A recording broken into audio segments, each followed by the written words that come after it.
Praise the Lord, hallelujah.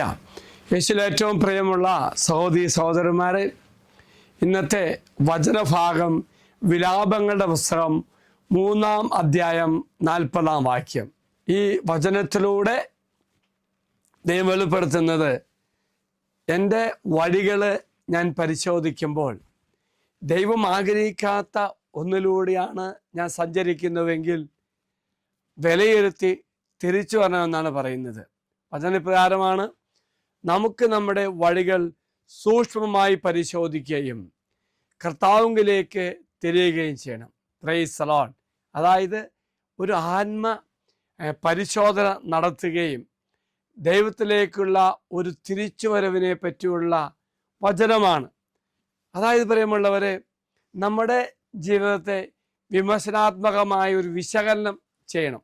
ഞാൻ എങ്ങനെയാണ് പോണത്, എൻ്റെ വഴിയിൽ ശരിയാണോ? വിമർശനാത്മകമായിട്ട് ഒരു വിശകലനം നടത്തണം കേട്ടോ.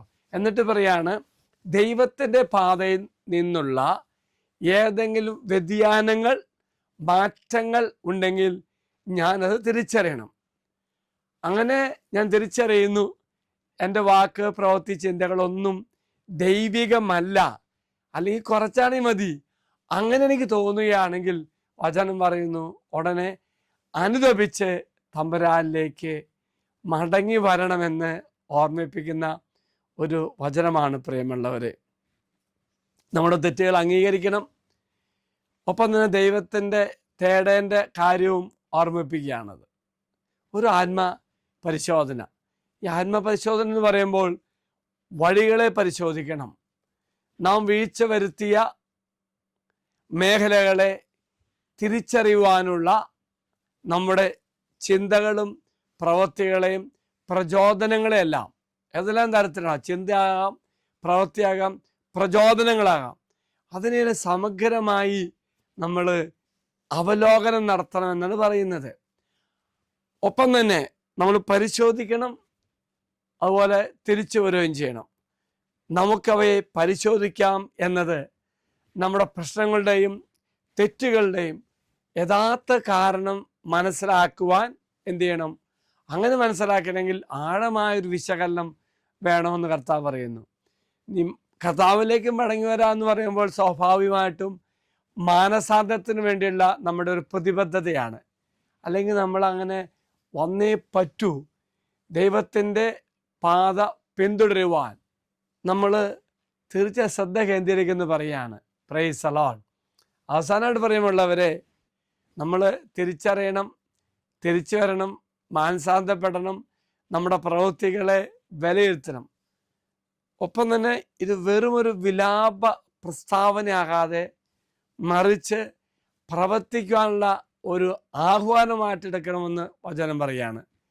വ്യക്തികളെയും സമൂഹങ്ങളെയും ദൈവത്തിൻ്റെ ക്ഷമയും പുനഃസ്ഥാപനവും സജീവമായി നേടുവാൻ നമ്മെ പ്രേരിപ്പിക്കുകയാണ്.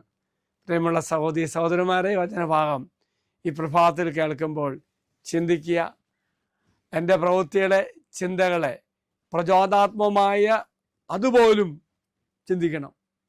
തമ്പുരാൻ്റെ വഴിയിൽ നിന്നും വ്യത്യസ്തമായ യാത്രയാണെങ്കിൽ ഒരാഴമായ അവലോകനത്തിലൂടെ തിരിച്ചു വരുവാൻ തക്ക തരത്തിൽ നമ്മുടെ വഴികളെ ക്രമപ്പെടുത്തുകയും ചെയ്യും. ക്രമപ്പെടുത്തണം എന്ന് കൂടി ഓർമ്മിപ്പിക്കുകയാണ് പ്രിയമുള്ളവരെ.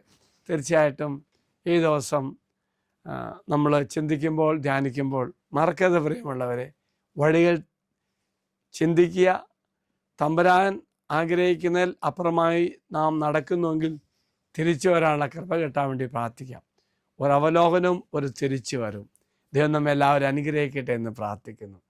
നമ്മുടെ കർത്താവായ ശമിശിഹായുടെ കൃപയും പിതാവായ ദൈവത്തിൻ്റെ സ്നേഹവും പരിശുദ്ധാത്മാവിൻ്റെ സഹവാസവും നാം എല്ലാവരോടും കൂടെ ഉണ്ടായിരിക്കട്ടെ, ഇപ്പോഴും എപ്പോഴും എന്നേക്കും. ആമേൻ. ഒരു നല്ല ദിവസം എല്ലാവർക്കും ആശംസിക്കുന്നു. എല്ലാവരും കർത്താവ് അനുഗ്രഹിക്കട്ടെ. Praise the Lord.